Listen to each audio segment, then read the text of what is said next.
Masih di Kompas Bisnis, Saudara. Badan Pengelola Investasi Daya Anagata Nusantara atau BPI Danantara 19 November mulai memanggil BUMN-BUMN strategis yang akan bergabung.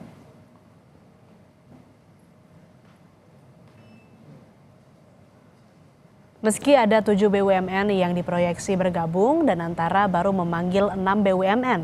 Mereka adalah Bank Rakyat Indonesia atau BRI, Telkom Indonesia, Perusahaan Listrik Negara, Mineral Industri Indonesia atau MINID, Bank Mandiri, dan Pertamina. Danantara diproyeksi akan mengelola investasi di luar anggaran pendapatan dan belanja negara atau APBN dan memiliki fungsi yang berbeda dengan Kementerian BUMN. Bagaimana detail Badan Pengelola Investasi Daya Anagata Nusantara atau BPI Danantara? Jurnalis Kompas TV Renata Panggalo dan juru kamera Ganiar Febrian berada di Gedung Danantara. Renata, agar publik paham apa itu BPI Investasi Danantara, siapa yang menggagas, tujuannya apa, dan siapa saja pemimpin Danantara? Iya, Asri dan juga saudara, dari namanya memang sudah ketahuan. Ini BPI Danantara yang berarti Badan Pengelola Investasi Danantara. Nah, jadi tugasnya memang ini akan mengelola aset-aset negara khususnya untuk 7 BUMN yang nantinya akan bergabung di BPI Danantara. Nah, lebih lengkapnya lagi Asri dan juga saudara, di sebelah saya sudah ada Wakil Kepala BPI Danantara, ada Bapak Kamarudin Jatot. Selamat pagi, Pak. Selamat pagi. Iya, Pak Kamarudin mungkin bisa dijelaskan lebih jelas ke pemirsa Kompas TV nih, Pak. Ini kan Badan Pengelola Investasi, tapi tugas pokok dan fungsinya nanti apa, Pak, dari BPI Danantara ini? Sebelumnya saya koreksi sedikit ya, nama saya Kaharudin bukan Kamarudin. Iya. Jadi tugas pokok dari BPI Danantara ini adalah bagaimana mengoptimalkan aset-aset seluruh bangsa Indonesia yang terbatas ini fokus dan kemudian di leverage. Jadi seluruh aset-aset ini dikonsolidasi, kemudian juga BUMN-BUMN ini ditransformasi agar bisa menjadi global champion, national champion dan sebagainya. Kemudian seluruh aset itu di leverage. Demikian.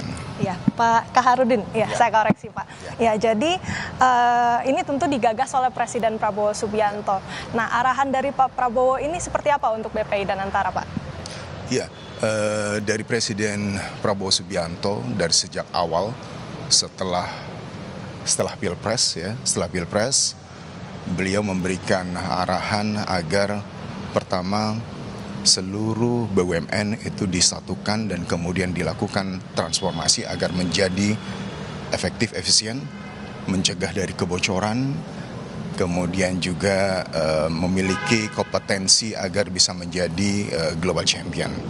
Kedua adalah seluruh aset baik itu ada di INA maupun institusi-institusi keuangan lainnya ini juga disatukan menjadi pada waktu itu namanya adalah Dana Investasi Nasional Indonesia. Yang kemudian kedua bentuk lembaga ini disatukan menjadi Danantara. Ini satu konsep baru, ya, belum ada contohnya di negara-negara lain. Demikian. Pak Kaharudin, ini kabarnya juga BPI Danantara terinspirasi dengan Temasek. Benar begitu, Pak? Ya, Temasek ataupun Sasak China, kemudian di beberapa baik itu di Uni Emirat Arab dan sebagainya, ini menjadi inspirasi awal. Tetapi kemudian seperti di Singapura ini ada Temasek, ada GIC. Presiden Prabowo Subianto memiliki satu ide baru untuk bentuknya bukan seperti Temasek, bentuknya bukan seperti GIC, tapi gabungan antara Temasek dan GIC. Inilah Danantara. Oke, Pak, terakhir mungkin ya, kapan kemudian BPI Danantara ini akan diluncurkan, Pak?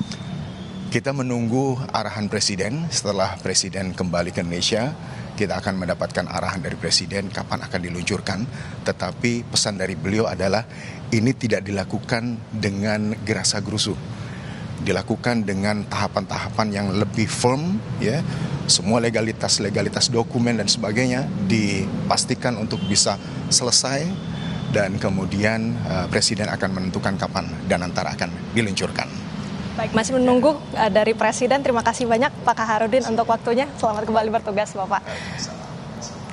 Ya, itu dia tadi Asri dan juga saudara wawancara singkat kami bersama dengan Wakil Kepala BPI Danantara, ada Bapak Kaharudin Jenot. Tentu ini masih menunggu arahan dari Presiden terkait peluncurannya, namun hari ini sudah ada aktivitas dari BPI Danantara. Ini akan melakukan pertemuan dengan sejumlah direksi dari BUMN. Hari ini diagendakan bersama direksi BRI dan juga Telkom Indonesia. Kita nantikan bagaimana jalannya pertemuan pada hari ini. Asri. Terima kasih laporan lengkap Anda, jurnalis Kompas TV Renata Panggalo. Selamat bertugas kembali.